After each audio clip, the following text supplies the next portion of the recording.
Salut, c'est Emilien, le Mauricien. Alors, tu connais Maurice? Tu pousses le bouchon un peu trop loin, Maurice. Non, c'est pas le poisson rouge de la pub suisse là, hein. Maurice, c'est mon pays, là où j'ai grandi. Fin fond de l'océan Indien. 1,3 million d'habitants sur une petite île. On est un peu les potes des Malgaches en fait. J'adore ce pays, bourré de cultures différentes. Aïe, mais qui fait me raconter de ça? Ah oui! À force de raconter ma vie, j'ai découvert à quel point elle était ouf! C'est difficile de gérer ma notoriété. Du coup, j'ai décidé de te raconter mon histoire. Alors, ça, c'est moi. Là, il y a mes parents. Puis, une première sœur. Et puis, une autre. Encore une autre. Une autre. Encore une autre. Et au milieu de tout ça, mon petit frère. Avec mes frères et sœurs, on a toujours grandi ensemble. On se serrait les coudes. On dormait tous les 6 dans la même chambre. On était des bros quoi. Et la force de voler vers la lumière. Si tu le veux, demain tu veux être avec nous. Pour ma défense, il y avait 5 filles. J'ai passé des années de dingue. On faisait tout ensemble. Bon, parfois, c'était un peu ça. Mais souvent, c'était plutôt ça.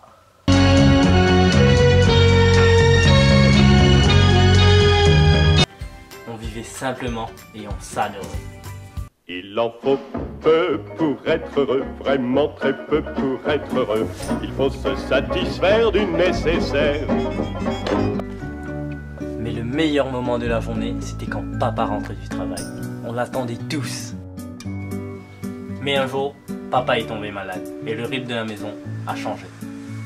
Maman s'occupait de papa qui devait rester à la maison et moi je me suis dit qu'en tant que premier garçon de la famille, il fallait que je prenne plus de responsabilités dans la maison. Et j'essayais de porter le plus de choses possible pour que tout se passe bien dans la maison. Progressivement, c'est devenu trop dur à porter. Mais je ne montrais rien. Je voulais être un mec quoi.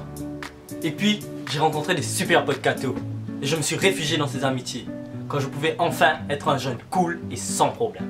Et puis les potes ont commencé à prendre trop de place.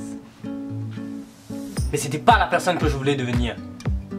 Alors oui, papa était malade. Oui, il y avait plus de clash avec les frères et sœurs. Oui, la communication était difficile. Tu sais, le Seigneur, il nous dit à travers l'apôtre Paul, « Ma grâce te suffit, quand ma puissance s'accomplit dans la faiblesse. » Je me glorifierai dans ma faiblesse, afin que la puissance du Christ repose sur moi. Quand je suis faible, c'est alors que je suis fort.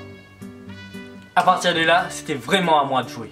En relisant cette étape difficile, le Seigneur m'a montré que ma famille, comme toute autre famille, n'était pas parfaite. C'est à travers ses pauvretés et ses épreuves qu'elle était unique et belle.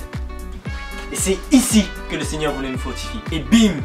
Le Christ a ouvert les yeux de l'aveugle que j'étais. Aujourd'hui, je suis heureux d'avoir un regard réconcilié sur mon passé dans ma famille.